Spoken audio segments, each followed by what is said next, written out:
By 5 a.m, the attack on the capital was underway.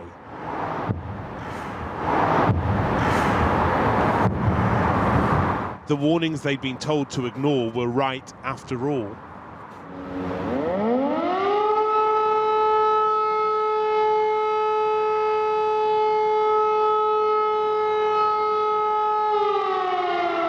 Sunrise and sirens. The Russian military were getting closer.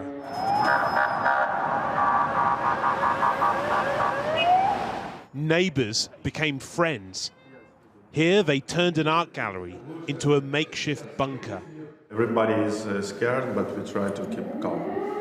Yeah, you can hear it now. The missiles sent to demolish buildings had emboldened people.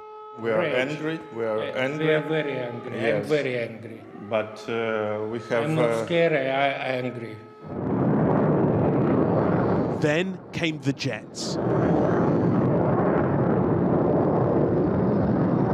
Ukrainian armoured vehicles. Suddenly people realised their neighbourhood was now a war zone.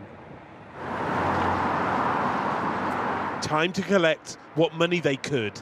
So scary, very scary. I'm sorry. Sorry. And leave. At the train station, a long line of lives torn apart. Unexpected journeys begin. Uncertainty is ahead.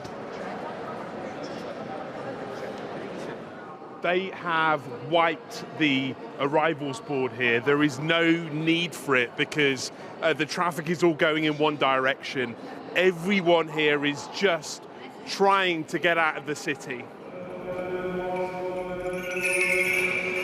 Then there are those who stayed behind in the unchanging city to face a fate which has yet to be imposed. Rohit Katru, News at 10, Kyiv.